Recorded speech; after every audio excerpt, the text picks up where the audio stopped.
Good afternoon all of students. तो आज computer के सेशन के अंदर हम पढ़ेंगे MS पावर पॉइंट के बारे में। तो देखो, सबसे पहले MS power point Microsoft company के द्वारा दिया गया।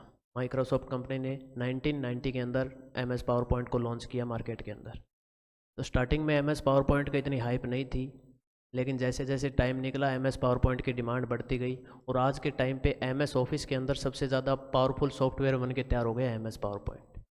उसके अलावा MS पावर पॉइंट को आपको अलग से इंस्टॉल करने की ज़रूरत नहीं होती है अपने कंप्यूटर के अंदर। जैसे आप MS ऑफिस अपने कंप्यूटर में इंस्टॉल करोगे, वो उसके अंदर ही जैसे और सारे 8-9 होते हैं ना, उन्हीं के अंदर MS पावर पॉइंट एक जो है सॉफ्टवेयर होता है। उसके बाद देखो, MS पावर पॉइंट के अंदर सबसे अच्छी बात यह है कि 102 लैंग्वेज 102 लैंग्वेज आप MS पावर पॉइंट के अंदर यूज़ कर सकते हो।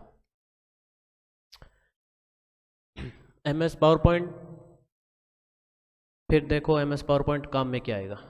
नेक्स्ट क्वेश्चन ये अपने पास पुट होता है। तो MS पावर पॉइंट काम आता है अपने पास प्रेजेंटेशन बनाने के लिए। MS पावर पॉइंट किस काम में आएगा?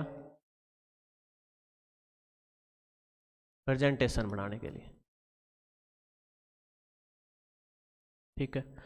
अब नेक्स्ट क्वेश्चन ये है कि प्रेजेंटेशन क्या होता है। तो देखो, प्रेजेंटेशन आपके जो भी आपके पास कंटेंट है, जो भी आपके पास चीज़ें हैं, उनको दूसरों लोगों के सामने प्रेजेंट करना, इसी को प्रेजेंटेशन बोलते हैं। जैसे आप किसी ऑफिस के अंदर आपके पास कोई प्रोजेक्ट है, वो आपको ऑफिस के अंदर जो मीटिंग है उनके अंदर आपको प्रेजेंट करना है, तो उसके लिए आपको प्रेजेंटेशन तैयार करनी पड़ेगी। उसके अलावा नॉर्मल आपके स्कूल में मान लो कोई एनुअल फंक्शन हुआ है पूरे स्कूल के अंदर, फिर उसको दिखाना है, शो करना है, तो उसके लिए आप प्रेजेंटेशन तैयार कर सकते हैं। ये इसकी खास बात क्या है कि ये आपके जो कंटेंट है उसको ज़्यादा अट्रैक्टिव बनाता है, अट्रैक्टिव और इंटरेस्टिंग बनाता है, क्योंकि इसके अंदर आप जो चीज़ें हैं उनके साथ टेक्स्ट के साथ साथ आप वीडियो भी डाल सकते हो। वीडियो के अलावा आप कोई भी इमेज वगैरह, कोई भी फ़ोटोज़ वगैरह, वो सारी चीज़ें क्रिएट कर सकते हो। इसके अलावा MS पावर पॉइंट के अंदर आप वीडियो एनिमेशन तैयार कर सकते हो, जो आपको, जैसे कि मैं एक एग्जांपल दूं, ये मान लो सीढ़ी है, इसके अंदर आपको किसी बॉल को जंप करते हुए दिखाई देना है, तो ये जो है वीडियो एनिमेशन के द्वारा आप कर सकते हो कि इसको कितने डिग्री के ऊपर जंप करवाना है, कितनी बार जंप करवाना है, वो सारे आप विजुअल के अंदर दिखा सकते हो MS पावर पॉइंट में, ठीक है।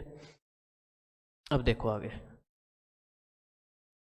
प्रेजेंटेशन तैयार करने के लिए जो आपके पास MS पावर पॉइंट के अंदर पेज होते हैं उसको हम बोलते हैं स्लाइड, यानी कि जो आपके इंडिविजुअल पेज है, इंडिविजुअल पेज है, उसी को हम क्या बोलेंगे? स्लाइड बोलेंगे। तो आपके प्रेजेंटेशन के अंदर जितना भी काम होगा वो सारा का सारा किसके ऊपर होगा? स्लाइड के ऊपर काम होगा। जो भी आपको टेक्स्ट लिखना है, जो भी आपको फोटो इंसर्ट करवानी है, जो भी वीडियो वगैरह, जो भी क्लिप डालनी है, वो सारी की सारी कहाँ पे होगी? स्लाइड के अंदर होगी। स्लाइड हमेशा जो आपकी विंडो स्क्रीन है उसके सेंटर में दिखाई देगी। कहाँ पर दिखाई देगी? हमेशा जो विंडो स्क्रीन है उसके सेंटर पे आप स्लाइड को देख सकते हैं। उसके अलावा MS पावर पॉइंट के अंदर देखो, नेक्स्ट में बताते हैं आपको। MS पावर पॉइंट को जैसे ही आप ओपन करोगे, उसकी मेन स्क्रीन, फर्स्ट स्क्रीन ये है, जिसके अंदर आपको कुछ चीज़ें दी गई है। सबसे पहले ऊपर आता है जहाँ पर आपका लिखा होता है कौन सा जो प्रेजेंटेशन है उसका नंबर और माइक्रोसॉफ्ट पावर पॉइंट। इसको आप बोलते हैं टाइटल बार। क्या बोलेंगे इसको? Title bar. फिर उसके बाद में उसके जस्ट इस साइड वाले ये जो एरिया है इसको हम बोलते हैं क्विक एक्सेस टूल बार, या इसको इनके साथ हम बोल सकते हैं शॉर्टकट टूल बार भी। इसके अंदर आपके अंडू रीडू बटन और सेव बटन दिया गया होता है। इसके अलावा जो आप ज़्यादा यूज़ कर रहे हैं उस फीचर को भी आप इसके अंदर ऐड कर सकते हैं। उसके अलावा ये इधर फाइल बटन है, उसके फिर इधर से लेके इधर तक ये जो एरिया है इसको अपन बोलते हैं रिबन। पहले इसको बोला जाता था मेन्यू बार, लेकिन अब आजकल इनको क्या बोलते हैं? हम रिबन बोलते हैं, ठीक है। ये आपकी जो स्लाइड हो गई पूरी की पूरी। ये जो वाइट वाला एरिया है इसको आप क्या बोलोगे? स्लाइड बोलोगे, इधर से लेकर इधर तक ये पूरी की पूरी एक स्लाइड है। फिर ये आपका स्लाइड पेन, इधर से लेकर इधर तक स्लाइड पेन या आउटलाइन पेन बोलते हैं इसको, जिसके अंदर आपके जितने भी आपने स्लाइड ऐड कर सकती है जितनी भी स्लाइड आपके प्रेजेंटेशन के अंदर है वो सारी स्लाइड इधर नंबर टू नंबर देके सारी स्लाइड दी हुई होती है। फिर ये नीचे वाला ये स्टेटस बार है जिसके अंदर आपके नॉर्मल कमांड्स दे रखी है, जैसे जूम इन जूम आउट वो दे रखी है। उसके अलावा आपको स्लाइड शो के 3 फीचर दे रखे हैं, जो इसमें से आपका पहले वाला है जो आपकी प्रेजेंट स्लाइड अपन ओपन कर रखी है उसको शो करता है। दूसरे वाले के अंदर जितना भी प्रेजेंटेशन के अंदर स्लाइड है वो सारी स्लाइड होगी। और तीसरा ऑप्शन होता है स्लाइड शो का, जिसके अंदर आप अपने प्रेजेंटेशन की सारी स्लाइड को शो करके देख सकते हो। अब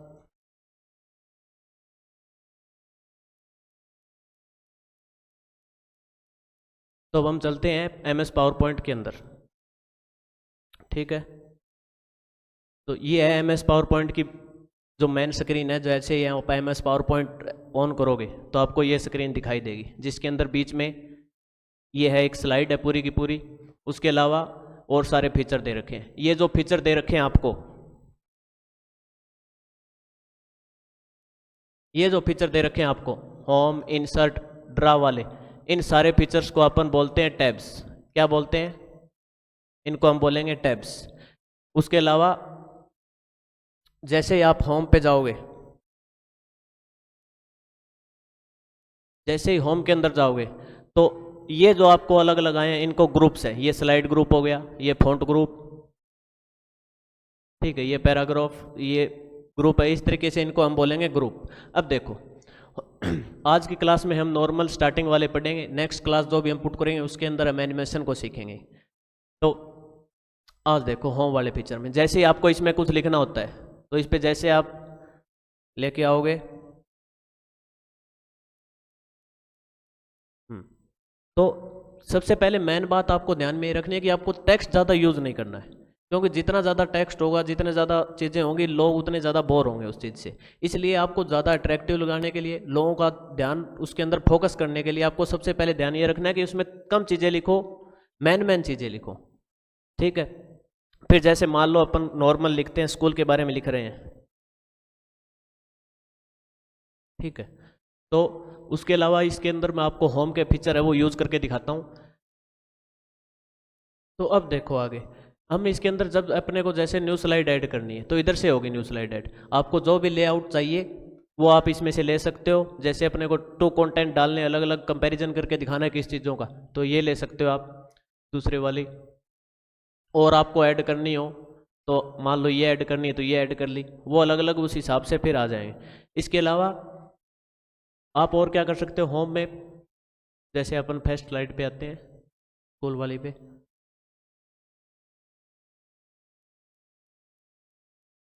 स्कूल को सिलेक्ट किया। अब आपको वो फीचर है वो यूज़ करके देख लेते हैं एक बार।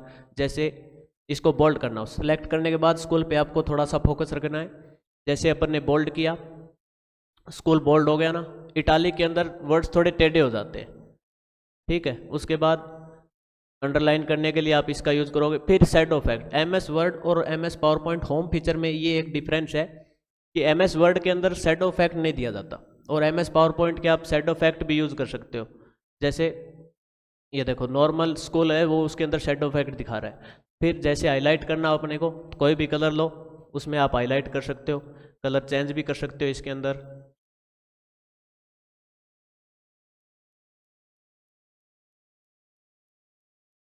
ठीक है, फिर अपने पेन कलर जो टेक्स्ट लिख रहे हो उसका कलर भी आप चेंज कर सकते हो। पेन कलर जैसे अपन ने अभी तक ब्लैक में लिख रहे थे, अब मान लो आपको रेड कलर में लिखना है तो इधर से सिलेक्ट किया। अब जो भी आप टेक्स्ट लिखोगे वो रेड के अंदर आएगा। जैसे आपको नीचे वाले में निकला है टीचर्स के बारे में, एक सेकेंड,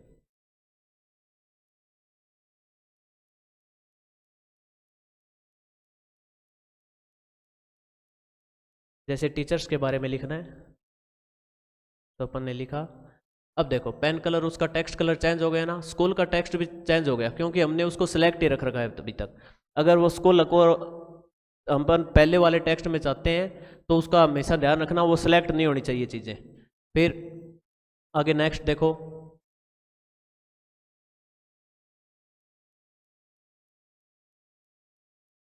होम पे चलते हैं। उसके अलावा और इसके अंदर क्या क्या यूज़ कर सकते हैं, आप इसका साइज टेक्स्ट भी ले सकते हैं अलग अलग अपने हिसाब से। जो भी इधर से फॉन्ट साइज है वो आप ले सकते हो, कितना बड़ा कितना छोटा कुछ भी कर सकते हो आप इसके अंदर। अब ये 32 पे है, इसको बढ़ाना है, मान लो अपने को 88 करना है, तो वो साइज उसका उस हिसाब से हो जाएगा। फिर और इसमें देखो आगे, इधर से आप अपने फॉन्ट स्टाइल को चेंज कर सकते हो, थीम फॉन्ट बोलते हैं जिसको, जिसके अंदर भी आपको लिखना है अपने डिजाइनिंग के हिसाब से देख लेना। जैसे अल्जेरियन को सिलेक्ट करते हैं तो वो उसी हिसाब से वो लिखा जाएगा। नेक्स्ट, अब हम चलते हैं नॉर्मल, इसके जो है वही MS वर्ड वाले फीचर्स हैं, शेप बना सकते हो आप इधर से कोई भी, और वो सारी चीज़ें। अब देखो इंसर्ट के अंदर कोई भी आपको मान लो टेबल क्रिएट करनी है, तो टेबल क्रिएट करने के लिए आप क्या करोगे, इंसर्ट में आओगे, टेबल्स दे रखी है, जितने भी आपको लाइन चाहिए उस हिसाब से लाइन ले सकते हो आप। उसके अलावा जितने भी आपको लिस्ट बनानी है वो लो। उसके अलावा मान लो कि आपको अपने हिसाब से वो सिलेक्ट करने हैं, तो इंसर्ट टेबल के ऊपर जाना है आपको। इंसर्ट टेबल में आप कितने कॉलम चाहिए कितने रो चाहिए वो डालो, ओके करो, और वो सारी चीज़ें उसके अंदर इंसर्ट हो जाएगी। फिर देखो आगे, कोई भी गैलरी में से पिक्चर ऐड करनी हो तो इधर से करेंगे, कोई भी शेप बनानी है तो वो हम बना सकते हैं। वर्ड आर्ट का यूज़ कर सकते हो आप अपने टेक्स्ट को डिजाइनिंग के लिए। फिर देखो डिज़ाइन का काम क्या होता है, जो भी स्लाइड आपने तैयार की है उन स्लाइड्स को अलग अलग डिज़ाइन देने के लिए हम डिज़ाइन फॉर्मेट का यूज़ करते हैं। जैसे नॉर्मल अपन ने सिलेक्ट किया, इसको सिलेक्ट किया, तो जितने भी अपने पास स्लाइड है, जैसे अभी अपने पास 3 स्लाइड है, तो तीनों स्लाइड उस डिज़ाइन के अंदर अपने पास आ गई है। नॉर्मल और चेंज करके देख सकते हो आप, उस इधर से आप स्लाइड साइज भी चेंज कर सकते हो, छोटा साइज बड़ा साइज वो अपने हिसाब से ले सकते हो। उसके अलावा बैकग्राउंड कैसा चाहिए वो सारी चीज़ें आप इधर से सिलेक्ट कर सकते हो, ठीक है। उसके अलावा देखो आप, अब मान लो आपने तीसरी एक स्लाइड और तैयार कर ली, कोई भी स्लाइड, इसके अंदर मान लो आपको लिखना है स्टूडेंट्स के बारे में,